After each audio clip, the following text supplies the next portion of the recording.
Hello there, my friends, and welcome to my best and worst of this week and the first PMQs of the year 2024. Let's start with the best dad jokes by Keir Starmer on the joke that is the Rwanda plan. Mr. Speaker, back in 2022, when Boris Johnson claimed he would send asylum seekers to Rwanda, one ambitious Tory MP had reservations. He agreed with Labour that it wouldn't work. It was a waste of money. It was the latest in a long line of gimmicks. Does the Prime Minister know what happened to that MP?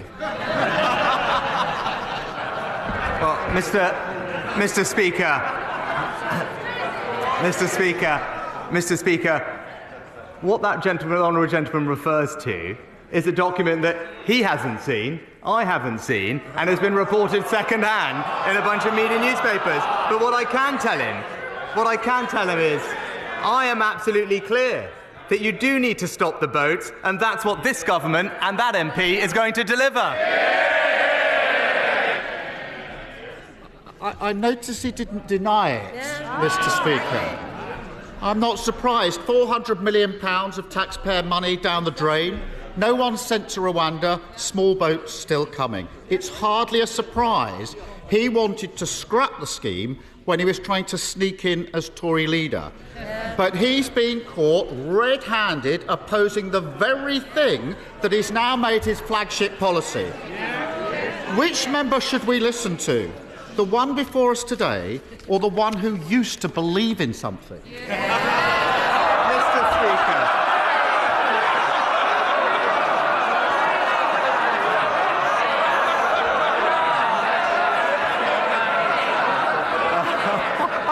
Mr. Speaker, I've always been crystal clear.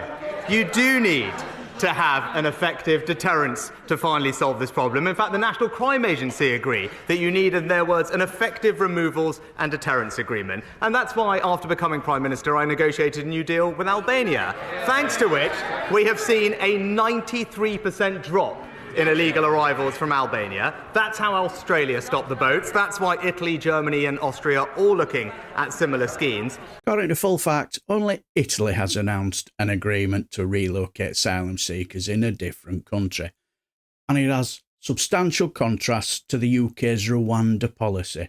For instance, in contrast to the UK programme, asylum seekers would still be sent to Italy upon approval of their claim, and their application would still be handled by Italy. Now, while neither Austria nor Germany appears to have agreed to any particular plans, they have both stated they would look into the potential of transferring asylum seekers to third countries. So our Prime Minister is talking utter bollocks, really. But anyway, Stephen Flynn, he focused on the Horizon scandal and also Westminster. A Horizon system introduced by Tony Blair, the former Labour Party leader and of course now a Knight's Garter. A Horizon system defended by the current leader of the Liberal Democrats, himself a Knight bachelor. A Horizon system scandal overseen by a former Conservative Prime Minister who now hides in the House of Lords as a baron. The reality is that sub-postmasters never stood a chance against the Westminster establishment, did they? Yeah.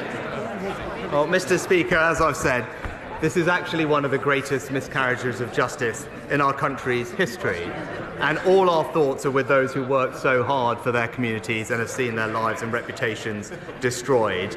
And since this scandal, as the honourable gentleman pointed out, has actually unfolded over decades and with multiple people clearly at fault. But since 2019 in the High Court case, this government established a statutory inquiry led by Sir Win Williams to uncover what went wrong, established an independent advisory board, and has established 3 different compensation schemes, paying out £150 million to over 2,500 people, with now almost 2/3 having received final compensation. But we must go further and faster, Mr. Speaker, which is why we have made new announcements today. Mr. Speaker, I don't think the Prime Minister quite gets it. This isn't just a plague on all their houses. This is a plague on this House itself, because injustice goes far beyond just the sub-postmasters. Just ask the Waspy women, or the victims of the Equitable Life scandal, or the victims of the infected blood scandal, or the victims' families from Grenfell or Hillsborough. The reality is that when the public come knocking on the doors of this here chamber seeking justice, the government only ever answers when they have no options left. Now, the Leader of the Opposition said last week that the public are right to be angry at Westminster, and they are angry at Westminster. They're angry at Westminster because they know that this place never really changes. Does it, Prime Minister? No, Mr. Speaker. This is, and actually I am sad that the Honourable Gentleman is trying to politicise something that has happened over multiple decades. Totally agree, Prime Minister. Thankfully, you're the leader of a party that would never do anything like that, would they? A party full of integrity, accountability and professionalism. The Horizon Post Office scandal saw hundreds of innocent people sent to prison. People like a former constituent of mine who went to jail for 3 years. Now, during this scandal, the leader of the Liberal Democrats was the minister in charge of the Post Office. In charge of the Post Office. This is the same Liberal Democrat leader who, in the past, has called for the resignation of over 30 prominent people in this country who have made mistakes in their job. So does the Prime Minister agree with me that the leader of the Lib Dem should take his own advice and start by clearing his desk, clear his diary and clear off? See what I mean? Now, apparently the only reason why David wasn't in Parliament was because he was looking after his disabled son due to the lack of childcare. True or not, who knows? But at least 30p LeeNoch didn't politicise the scandal there. But the best PMQs question to get under our man of the people Prime Minister skin for me came from Alex Norris. Mr. Speaker, can I ask the Prime Minister very simply, for the public record, whether he personally met Mr. Akhil Tripathi in April last year prior to Mr. Tripathi giving him £38,000 for the hire of a private jet? Well, Mr. Speaker, all my declarations are made in the usual way, according to the usual processes. Nothing speaks of being in touch with the British public than sorting out your problems with your private jetter. Also, he wanted nothing to do with that question as well, did he? But anyway, Rushanara, she brought Palestine into the situation. Since the outbreak of war in Gaza, over 23,000 Palestinians have been killed, including 10,000 children, and forced displacement is causing a humanitarian catastrophe. There's intensifying fighting between Hezbollah and Israel, a crisis in shipping security in the Red Sea, and the engulfing of neighbouring countries into a regional conflict. De-escalation will only occur when hostilities cease in Gaza. The Foreign Secretary yesterday said he was worried Israel may have broken international law, and the International Court of Justice is opening hearings in The Hague this week in relation to suspected breaches of obligations under the Geneva Convention. Will the Prime Minister make public legal advice our government requested and received on suspected breaches of international law by Israel and the implications for UK policy, including relevant arms exports? Well, Mr. Speaker, we continue to call for international humanitarian law to be respected and civilians to be protected, and that is what our current legal assessments say is happening. And as the Foreign Secretary outlined yesterday, that Israel plans to act within international humanitarian law and has the ability to do so. But we are also deeply concerned about the impact on civilian population in Gaza. That's why we've trebled the amount of aid that we provide to the region. And just recently, we sent our first maritime shipment of aid to Egypt. A UK military ship delivered over 80 tons of new blankets and life-saving medical equipment for Gaza. And we are working with Jordan to find more land routes. We will continue to do everything we can to support the vulnerable people who are being impacted by what's happening on the ground. Now, the UK has allocated £87 million in aid to the Occupied Palestinian Territories, or OPTs, in 2023-2024, according to the House of Commons Library. This amount was £27 million prior to the war that started in October the 7th. Therefore, it's reasonable to argue that the £60 million in additional money has quadrupled the original expenditure commitment. Even with this rise, it's important to remember that the UK's assistance obligations to the OPTs are still lower than they were a few years ago. And aid to the OPTs totalled £93.8 million in 2020-2021, down from a peak of £107.2 million in 2019-2020. So a bit of smoke and mirrors there. But anyway, Bill Esterson brought us back to something very close to Titchy Short-stuff's home. Reports suggest that the Prime Minister's family investment company, Catamaran Ventures, is being wound up, and that his wife's is exiting her interests in her childcare company, Koru Kids. So will the Prime Minister keep his promise to the Liaison Committee, which includes a number of Conservative MPs, and confirm whether or not he has forgotten to register any of his financial interests? And will he publish all details of Catamaran Ventures investments? Mr. Speaker, I take very seriously my responsibilities to register and declare all of my relevant interests. All of them have been declared in accordance with the Ministerial Code, and it is the role of the independent adviser to advise on what is necessary to publish within that list, including in the case of ministers' family members, and when specific questions are asked in things like liaison committee, as I have been in dialogue with the committee, declarations are made on top of that, which I have made, and as I made from the dispatch, but my wife has been an investor in British companies over the past years, but that is now something that she has ceased to do further going forward. Well, judging by the way she thinks about paying her taxes, it's probably a good thing then. But now, let's head for our PMQs dullard of the day. Anna Firth. New, very large shellfish beds have been discovered in the Thames estuary, including razor clams and manila clams, both highly prized around the world. So will my right honourable friend join me in congratulating local fisherman Mr Paul Gilson on his proactive work? And will he come to Leigh-on-Sea, meet my local fishermen, so we can discuss how to maximise this brilliant Brexit bonus for Essex fishermen? That's it. I'm now a rabid, mouth-frothing, keyboard-clunking Brextreamist. If only I'd have known. I saved you from the Brexit benefit bollocks from our Prime Minister because that's all it really was, really, just bollocks. But Mrs Paulette Hamilton brought this extreme Brexit Tory government down to earth with this question. I was a nurse in our NHS for 25 years. It is an offence to my colleagues and our patients when the Prime Minister pretends he's got a grip on NHS waiting times. Despite his big pledge to cut them, they've risen by 500,000 in the last year alone. He can blame striking all he likes, but after 14 years of Tories, who can possibly say the NHS is better off?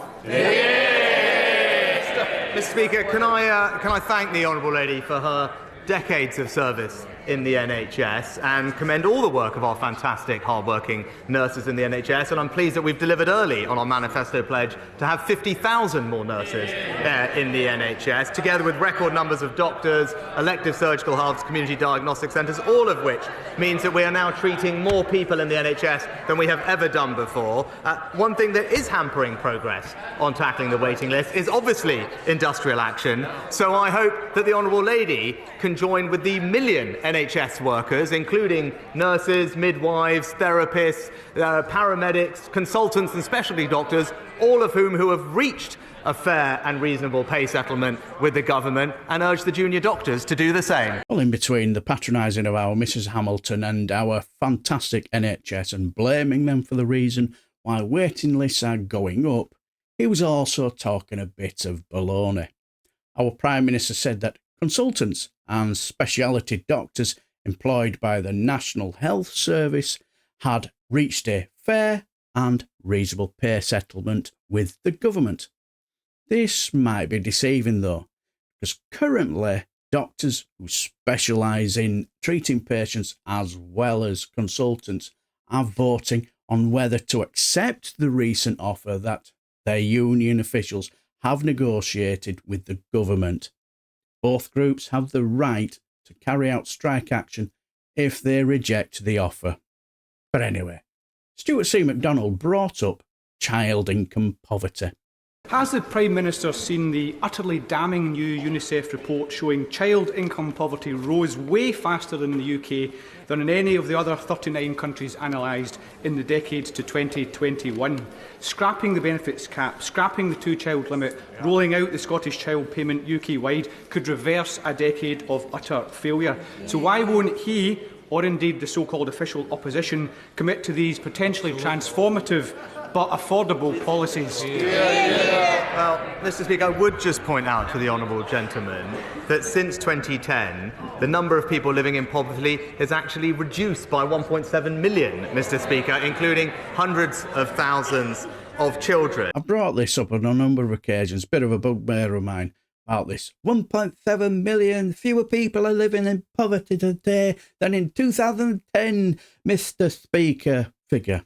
And as I've previously stated, this is accurate when looking at one measure of poverty, but other metrics paint a different image based on the number of individuals living in absolute poverty after housing expenses. Mr. Sunak's estimate has decreased by 1.7 million since 2009-2010, according to the most recent DWP data released in March. Examining an alternative metric, the population living in relative poverty after housing expenses has increased by 900,000 within the same time frame. So, more smoke and mirrors there, I suppose. I'll stop there because he then punted the line of, the best way to live children out of poverty is to get your parents to work all hours God sends for a pittance nonsense. But anyway, back to the world of PMQ's fantasy with our Philobuster Philip Davis and outdoor swimming pools. My constituents know only too well the disaster of living under a Labour regime. Just before Christmas, the Labour Council in Bradford announced that they were bankrupt and then spent the first 3 hours of the subsequent council meeting debating Gaza and Israel rather than the perilous financial situation they were in. Will the Prime Minister support my campaign and that of my honourable friend for Keithley in getting our constituencies out of Bradford Council control, which is more urgent than ever? And will he make sure that the government deliver a swimming pool in Bingley, which is something that was run down and then closed down as part of the mismanagement of Bradford Council? Mr. Speaker, my honourable friend makes an excellent point. Whether it's local councils in his area or Nottingham or indeed Birmingham, we see a track record of Labour mismanagement of finances in local areas. And we all know, as my honourable friend points out, when that happens and when Labour in power, it is working people that pay the price. And that's why you've got to stick to our plan, Mr. Speaker. I bet the nights between our Filibuster Phil and our Minister for Common Sense, Esther McVeigh, must fly by her. What a belt up. But let's shift back from fantasy back to the reality for a lot of families in Britain with Marion Fellows. Last month, Marie Curie told me that terminally ill people who want to die at home have been forced into hospitals to die because they can't afford to heat their homes sufficiently. Will the Prime Minister meet with me, Marie Curie and other organisations, including energy companies, who are fully supportive of a social energy tariff, and try and find a way forward? Well, Mr. Speaker, I will make sure that the Honourable Lady gets the meeting that she needs with the appropriate minister, but we are working very closely with Ofgem to make sure that the most vulnerable households are protected, especially this winter, and crucially developing the Priority Services Register, which vulnerable households, including those who are disabled or facing particular needs, can sign up to for free to receive extra help with their energy supply. But I'll ensure, as I said, the relevant minister meets with Marie Curie and the Honourable Lady. She has to meet you dolt, not a relative minister. Now, if it was Mr. Achille Trapitha, sorry if I butchered it, and maybe a certain £38,000 for the hire of a private jet, he'd have been there like a Tory rat up a drainpipe. But yeah, man of the people, eh? And finally, Dr. Rosena Allin-Khan brought a sense of reality to what is happening for most parents living in Palestine. Parents' worst nightmare is watching their children starve and suffer. Yet in Gaza, living hell is being realised, with innocent children eating weeds and 1,000 children having lost one or more legs, many of which have to have them amputated without anaesthesia or pain relief. I'm sure the Prime Minister will agree that this is inhumane. So will he please publicly call for unhindered access of food and medicine to reach Gaza and tell Israel to stop attacking healthcare facilities? But remember, Israel have the right to defend itself, you know. I saved you from the parroted political line that we've heard since the conflict really took off because it's just depressing to hear, but this is my best and worst bits of this week's PMQs. Did you have a particular favourite? Let me know down below and I shall bid you farewell and take care, my friends.